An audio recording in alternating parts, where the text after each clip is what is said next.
Alright, y'all, so as most of you guys know, the PlayStation 5 Pro is out, and it has been out for quite a while.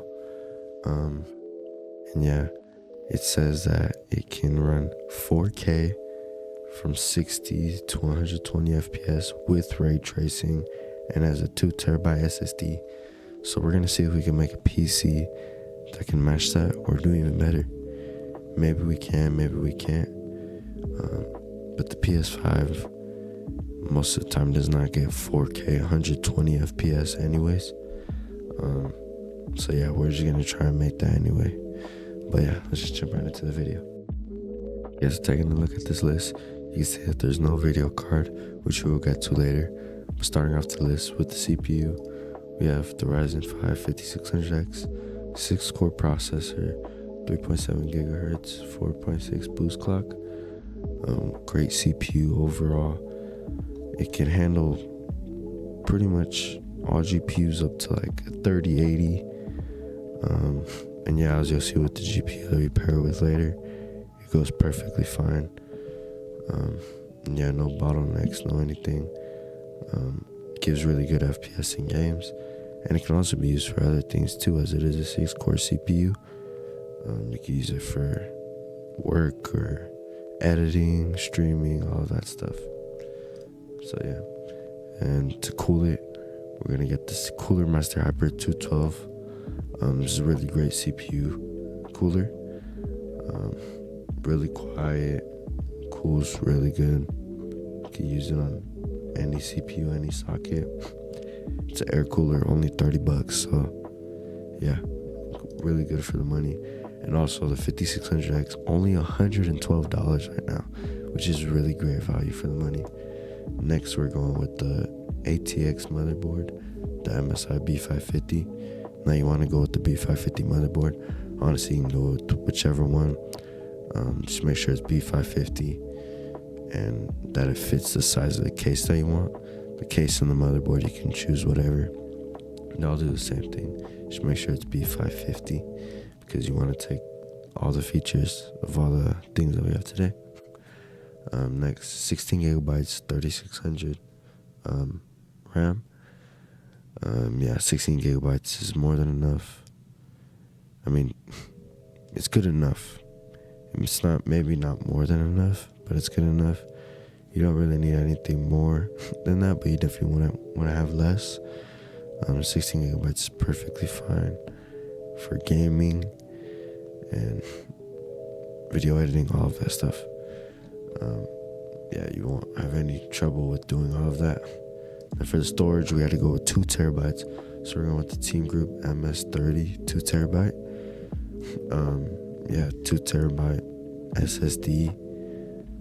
It's like the cheapest one out there, but it's not a bad one. So yeah, and it's a terabyte, so it's a lot of storage.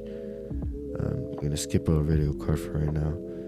Then my personal choice is the H5 Flow. It's pretty good airflow, especially to the GPU, as it has this little duct right here. You can add fans to the front to improve cooling, but you don't need it too much, so you don't really need to worry about that. But if you do want extra cooling, then you can add fans to the front and just be like the ultimate case. Yeah, $60, good value. And then for the power supply, you want 750 watts.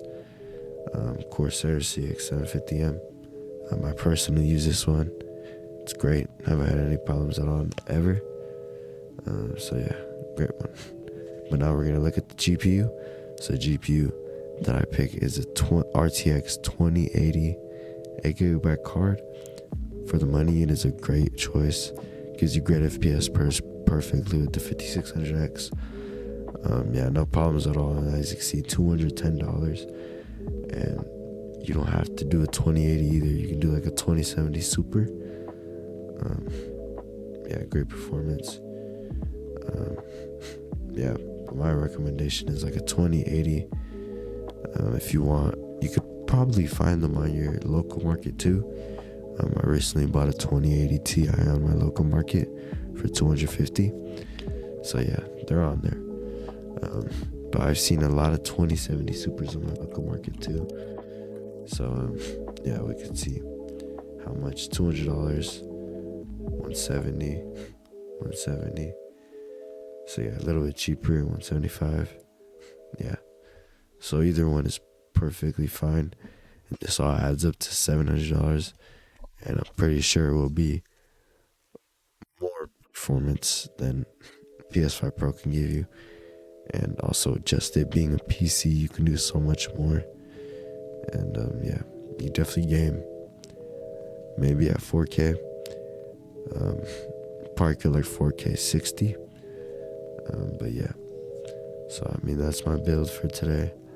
I pick you guys out if you guys want any more recommendations or build guides or charts like this, then just tell me in the comments.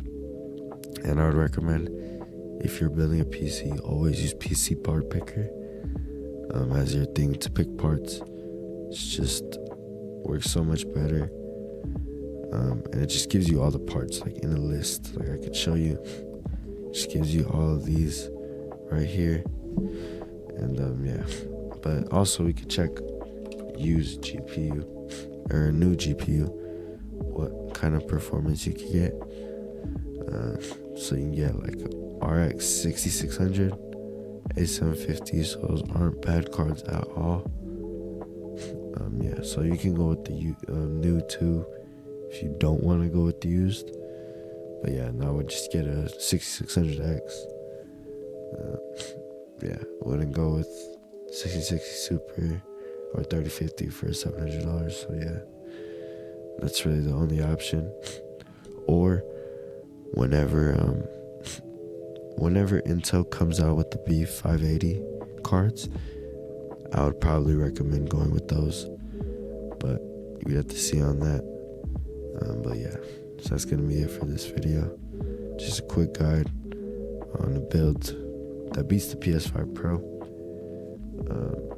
So yeah, and you could look up benchmarks for this 5600 and 2080 combo, or 5600X and 2070 Super combo. Yeah, just to check for yourself. So yeah, it's great PC that you can build.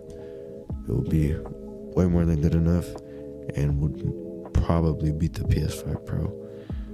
So yeah, that's gonna be it for this video, and I hope that you guys enjoyed.